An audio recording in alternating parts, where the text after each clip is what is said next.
Hi and welcome back to the Upgrowth YouTube channel. And today we are talking about how food tech giant Zomato's IPO marketing helped them won 9,375 crore rupees. Let us, without any further ado, get into it. And today's breakdown goes the complete opposite. Zomato raised rupees 9,375 crore in India's most watched tech IPO and spent just rupees 9 crore on marketing to do it. That is 0.1% of the race. The typical tech IPO spends 3 to 5%.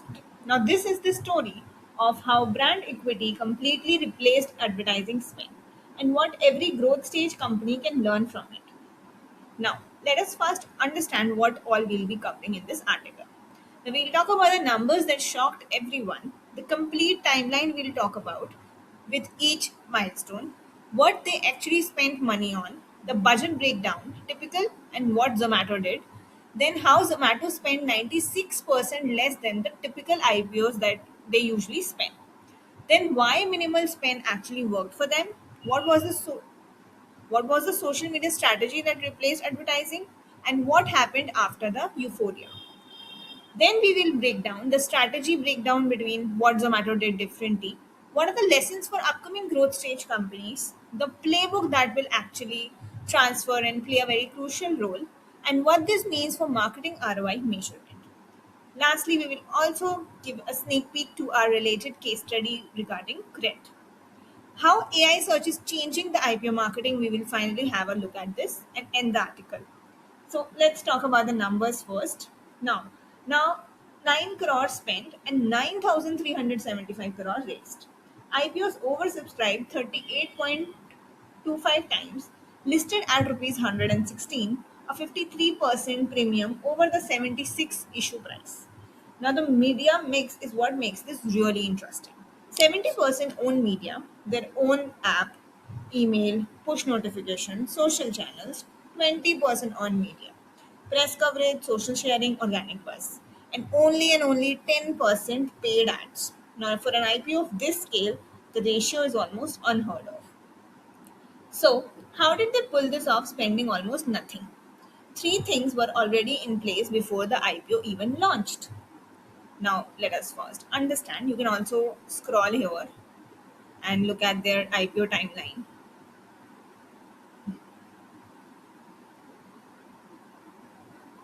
Okay, we already talked about the numbers, what happened. You can explore the milestone timeline wise here.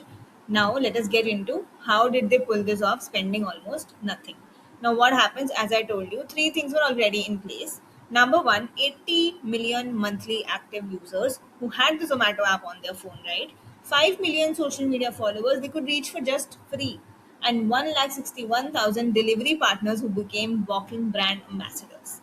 Now that is the key insight. Zomato didn't need to buy attention for the IPO because they already had it. They would spend years building brand equity through their product, through their social media, through their voice, and the delivery network. The IPO marketing was just the moment they needed to activate. Now, most companies think about IPO marketing as a separate campaign. Zomato treated it as the natural conclusion of years of brand building. Now, let us get into understanding they actually spend money. What was the social media strategy? So, social media strategy is worth looking at closely because it's genuinely creative. Zomato turned the IPO into a cultural moment, not a financial announcement. Their social posts during the IPO period leaned into some quirky, relatable, you know, tone they had built for years, right? Their push notifications specifically are truly remarkable. So they posted memes, they talk about food, they made people feel like subscribing to the IPO was the same as just being a loyal Zomato customer, which for most of the user it literally was. The delivery partner angle was particularly sharp. They ran content featuring their delivery riders, the human face of the brand. So it created the emotional connection. And the earned media was enormous. Every financial journalist in India, they covered the IPO. Every startup Twitter account talked about it. Zomato got thousands of crores worth of press coverage they didn't even pay for because the brand was already very interesting for people to write about. Now, look at the comparison table. A typical tech IPO of this size would have had 280 crore rupees, 281 crore rupees spent to 470 CR on marketing. Now, 3 to 5% of the raise that typically shows us broken down into road shows, TV print ads, digital advertising, PR events. So, matter what it did, 9 CR. In 9 CR, it's 96% less than typical and it's still oversubscribed 38 times. Now, this blog makes a very crucial observation here. Now, Zomato spent 272 crore less than a typical would require, yet achieved 38.25x oversubscription. So they proved that the right distribution channels and existing brand equity, you don't need to outspend competitors to win. Now look at the honest part, because this isn't the success story. The post IPO story has some important context. We already talked about the social media strategy. Now, what happened? Now, let's see, understand after the euphoria. Now, listed at rupees 116.53% premium over issue price, peaked at rupees 169 in November 2021, and then crashed to rupees 55 by July 2022, a 67% drop from peak. So, IPO marketing was exceptional. The post listing performance was brutal, and the blog doesn't shy away from this. The marketing created excitement, but the underlying business has to still deliver, right? Zomato was loss making at listing and stayed that way for a while. The profitability journey was separate from the IPO marketing strategy. So the lesson ain't isn't great IPO marketing guarantees great returns. It's great brand equity reduces your marketing spend dramatically. What happens after that is still on the fundamentals. We already talked about what Zomato did differently, what was the approach, what usually normal tech IPOs do. Now, what is the actual playbook and the lessons that we need to understand from this entire marketing angle? Very important. Now, Zomato playbook transfers to any major product launch, funding as an announcement, or brand moment. Now, three things that Zomato did that any company can replicate. Now, what they did differently: number one, they activated owned channels before paying for anything. Email list, app notification, social followers. If you don't have these assets already built for you before your big moment, you'll have to buy attention at the worst possible time. Second, make your announcement feel like cultural, not a corporate news.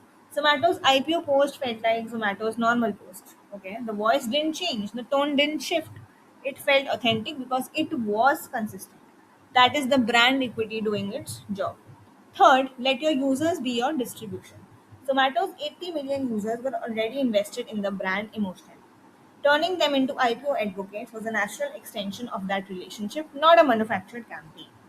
Now, this is what we study and learn from Zomato's IPO marketing. Now, here AI search, how Cred did it. Now, there's a related case study here which we have added that is related to Cred. Now, Cred, the comparison is worth making. Cred built IPO level brand equity without going public. They spent 976 crore to do what Zomato's years of organic brand building did essentially for free. So, two different paths to same destination, different cost, different timelines, and different risk. And now there's another section called how AI search is changing IPO marketing. Very important in 2026. It points out now when someone now asks ChatGPT or Perplexity or about a company going public, the AI generates an answer from whatever has been written about that company online. So GEO getting cited in AI search results is now a factor in IPO visibility that didn't exist 3 years ago. Now, companies that have built strong attendant authority will show up in AI answers during their IPO window. Now, companies that haven't, they won't. So, brand building for IPOs has an AI search angle. Now, to say the Zomato's breakdown in one line, they proved that years of genuine brand building can replace.